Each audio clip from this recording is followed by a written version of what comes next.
संपूर्ण राज्याला हादरवून सोडणाऱ्या कोपर्डी बलात्कार आणि हत्या प्रकरणाला आज 1 वर्ष पूर्ण होत आहे। वर्ष सरलं तरी निर्भया न्यायाच्या प्रतीक्षेत आहे। महाराष्ट्रासह देश देखील याकडे डोळे लावून बसला, कारण प्रकरण फास्ट ट्रॅक कोर्टात आहे आणि तरी देखील पीडितेला न्याय मिळालेला नाही। यावर तीव्र नाराजी व्यक्त होतीये। अहमदनगरमधील कर्जत तालुक्यातील कोपर्डी गावात 13 जुलै 2016 रोजी नराधमांनी अल्पवयीन मुलीवर बलात्कार करून तिची निर्घृण हत्या केली होती। या प्रकरणी जितेंद्र शिंदे, संतोष भवाळ आणि नितीन भैलुमे या तिघांना संशयित आरोपी म्हणून अटक करण्यात आली होती। आणि या सगळ्या संदर्भात आपल्यासोबत बोलण्यासाठी विशेष सरकारी वकील ॲडव्होकेट उज्ज्वल निकम सर आहेत, जे स्वतः या केसची जबाबदारी सांभाळतात। निकम सर, 1 वर्ष पूर्ण झालेलं आहे आज आपण बघितलं असेल ठिकठिकाणी मोर्चे देखील निघालेले होते। प्रकरण फास्ट ट्रॅक कोर्टामध्ये अजूनही न्याय मिळालेला नाहीये, का विलंब होतोय न्यायाला?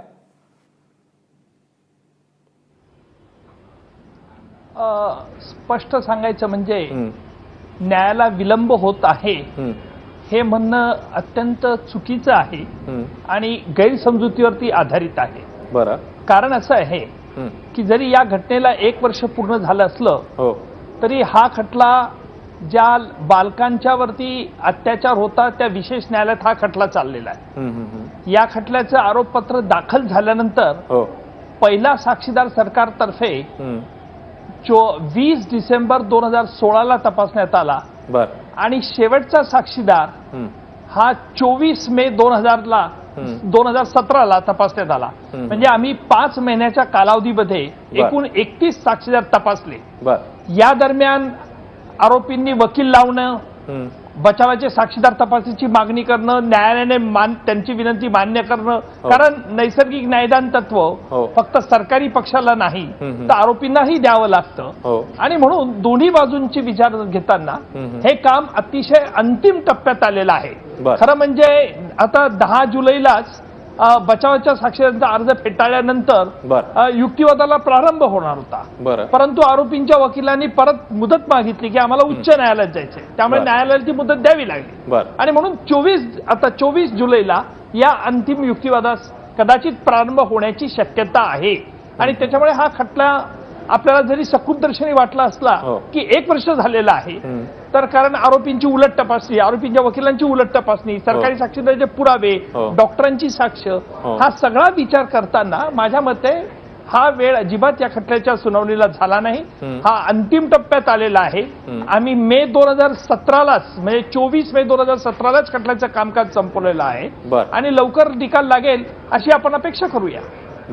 निगम सर, आता तुम्ही जसं सांगितलं की आरोपींनी उच्च न्यायालयात जाण्याच्या दृष्टीने मग मुदतवाढ मागितली किंवा अन्य काही मुद्दे असतील, तर ह्या गोष्टी टाळू शकण्याच्या दृष्टीने किंवा असे कुठलेही लूप होल्स आरोपींना मिळू नयेत या संदर्भात कायद्यामध्ये काही मग बदल करण्याची गरज आहे किंवा तुमचं ऑब्झर्वेशन काय, एक ज्येष्ठ वकील म्हणून काय करता येईल जेणेकरून हे प्रकरण जे आहे ते लवकरच मार्गी निघू शकतात अशा केसेस?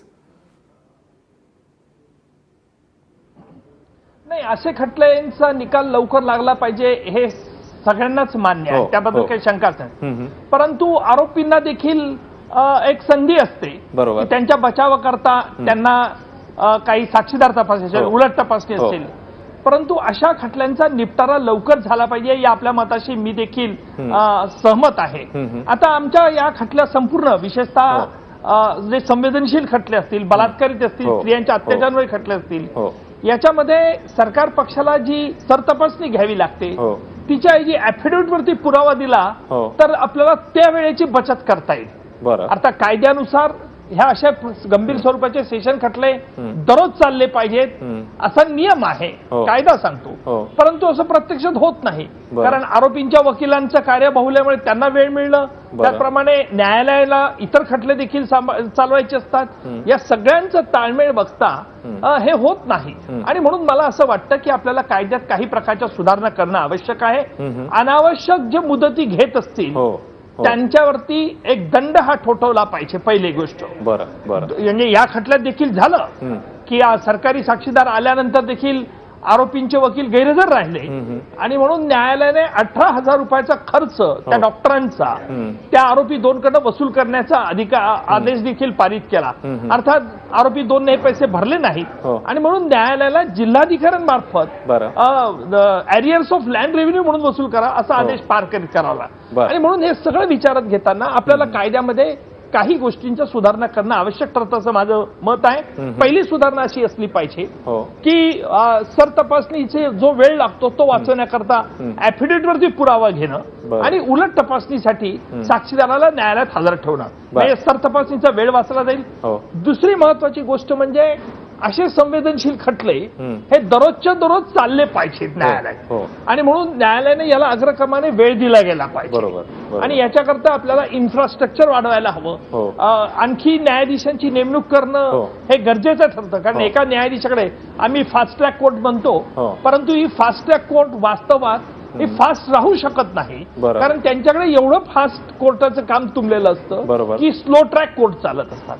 आणि म्हणून अशा खटल्यांकरता दररोजच्या दररोज विशिष्ट मुदतीत, आणि महत्वाचं म्हणजे जर अकारण कोणी मुदती घेत असतील तर त्याच्याकरता देखील आपल्याला दंडात्मक तरतुदी असली पाहिजे, आणि एक विशिष्ट कालावधी ठरवला गेला पाहिजे की सरकारी पक्ष आणि आरोपींचा पक्ष यांच्या न्यायालयासमोर एक लेखी हिशोब दिला गेला पाहिजे, की अकाउंट दिलं पाहिजे की आम्ही या मुदतीत हा खटला संपू, या मुदतीत ही आमची स्ट्रॅटेजी राहील, आणि ते बंधनकारक करणं जरुरीचं आहे. म्हणजे लोकांना असं आहे, कायद्याचं तत्व असं आहे, न्याय नुसता दिला नाही तर तो दिल्यासारखा वाटला पाहिजे, आणि म्हणून दोन्ही पक्षाचं, सरकारी पक्ष असेल आरोपीचा पक्ष असेल, यांचं समाधान झालं पाहिजे. तात्पर्य असं मला सांगायचं आपल्याला की कोपर्डी खटल्यामध्ये कुठेही फारसा उशीर काही झालेला नाही. हा एक भाग, जो काही थोडाफार कालावधी लागला हे आरोपींना त्यांना एक नैसर्गिक न्यायदान तत्वानुसार संधी देणं गरजेचं असतं, त्याच्यामुळे हा वेळ झालेला आहे, आणि निश्चित आपण एक अंतिम टप्प्यात पोहोचलो असं म्हणायला हरकत नाही. बरं निकम सर, तुम्ही आता मुदती संदर्भात, कालमर्यादे संदर्भात बोलत होतात, मला तुम्हाला त्याच्याबद्दल एक विचारायचं आहे की अशा प्रकारच्या ज्या केसेस आहेत त्या केस टू केस टाइम वेगवेगळा लागू शकतो का, एक स्पेसिफिक वेळ आपण निश्चित करू शकतो अशा प्रकारच्या केसेसचा जो आहे तो न्याय देण्यासाठी, का केस टू केस वेगळी वेळ लागू शकते?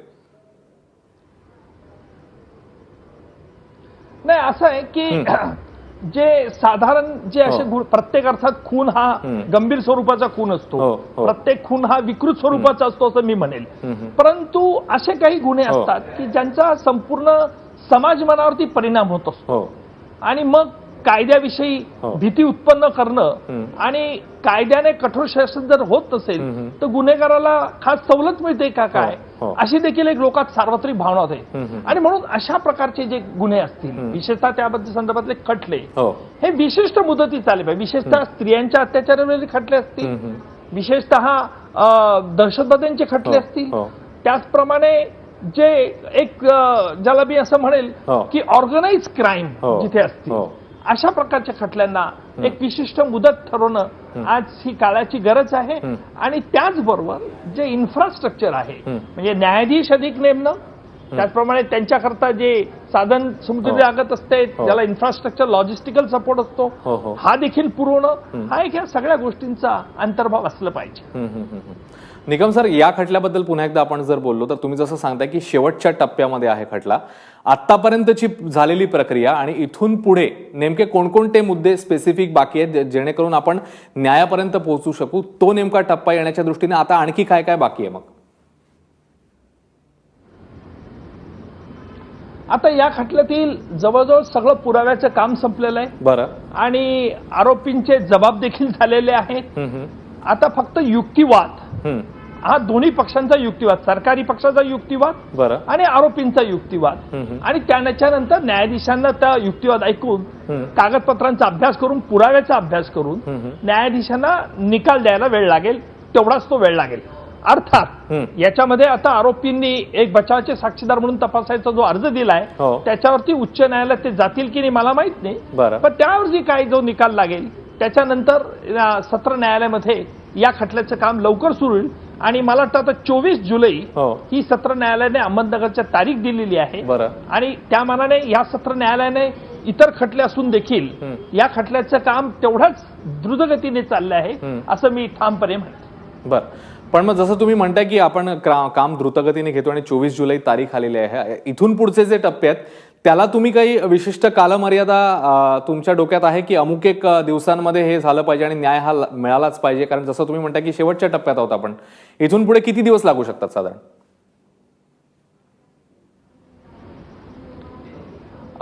आज यावरती वेळ सांगणं तसं मला अवघड जाईल. बरं.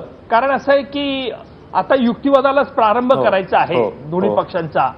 आता माझा युक्तिवाद सुरुवातीला होईल सरकार पक्षातर्फे आणि मग आरोपींचे वकील किती वेळ युक्तिवाद घेतात त्याच्यावरती त्या गोष्टी अवलंबून राहतील. पण साधारणतः माझ्या मते 1 ते 2 महिन्याच्या आत ही संपूर्ण प्रक्रिया, कायदेशीर प्रक्रिया, सोपस्कार पूर्ण व्हायला काही हरकत नाही. जर काही 24ला युक्तिवादानंतर तारीख निश्चित केली जाईल आणि त्यानंतर न्यायाधीश दोघांच्या सोयीने, सरकारी पक्षाच्या आणि आरोपींच्या वकिलांच्या सोयीने जी तारीख ठरवेल त्या तारखेला युक्तिवाद केला जाईल आणि त्यांच्यानंतर न्यायालय निकाल द्यायला त्यांना मोकळी करेल. आतापर्यंत जसं तुम्ही सांगता की आपण शेवटच्या टप्प्यामध्ये आहोत, हा पूर्ण जर ही केस आपण बघितली तर त्याच्यामध्ये कुठले असे प्रामुख्याने महत्त्वाचे टप्पे होते किंवा कुठले असे महत्त्वाचे आपण म्हणूया क्षण होते तुमच्या दृष्टीने या केसमधले की जिकडे आपण आरोपींना जे आहे ते पूर्णपणे त्या ठिकाणी जे आहे ते दोषी होण्यापर्यंत किंवा निकालाच्या दृष्टीने जाईपर्यंत जे आहे ते पोहोचलेलं होतं? कुठले टप्पे सांगता येतील असे? महत्वाचा टप्पा म्हणजे या खटल्यामध्ये पोलिसांनी तपास करून 7 ऑक्टोबर 2016ला आरोपपत्र दाखल केलं होतं आणि त्याच्यानंतर न्यायालयाने त्वरित 17 ऑक्टोबरला आरोपींच्या विरुद्ध आरोप निश्चित केले. बरोबर. आता हे आरोप निश्चित केल्यानंतर आरोपींना वकील लावण्यासाठी मुदत दिली गेली पाहिजे आणि हे सगळे सोपस्कार करून आम्ही पहिला साक्षीदार 20/12/2016ला तपासायला सुरुवात केली, मी जे मगाशी सांगितलं. आणि 24/5ला 24/5 म्हणजे 24 मे 2017ला आम्ही शेवटचा साक्षीदार तपासला. त्याच्यानंतर न्यायालयाने देखील प्रत्येक साक्षीदाराने काय पुराव्यात सांगितलं आहे त्याची आरोपीला पूर्ण कल्पना दिली आणि प्रत्येक आरोपी म्हणजे 3 आरोपी या खटल्याचे 3 आरोपींना या पुराव्याबद्दल काय म्हणायचं आहे याचं लेखी निवेदन म्हणजे कोर्टाने रेकॉर्ड करून घेतलं. याला कारण असं आहे की नैसर्गिक न्यायदान तत्व हे पालन करावं लागतं. आरोपींना संधी द्यावी लागते की तुझ्या विरुद्ध हा पुरावा आलाय तर यावर तुला काय भाष्य करायचंय आणि आरोपी जे म्हणेल ते कोर्ट तसं लिहून घेत असतं. आणि याच्यानंतर आरोपींनी अर्थात यातील 3 आरोपी 2 आणि 3 आरोपींनी बचावाचे साक्षीदार म्हणून तपासायचा याचा अर्ज दिला होता. त्या अर्जाची सुनावणी होऊन देखील 10 जुलैला न्यायालयाने हा अर्ज फेटाळून लावला. हा फेटाळल्यानंतर आरोपी म्हणाले की आम्हाला उच्च न्यायालयात जायचं. त्यामुळे न्यायालयाला देखील एक संधी द्यावी लागते कारण असं एकतर्फी कुठलाही निर्णय होत नसतो.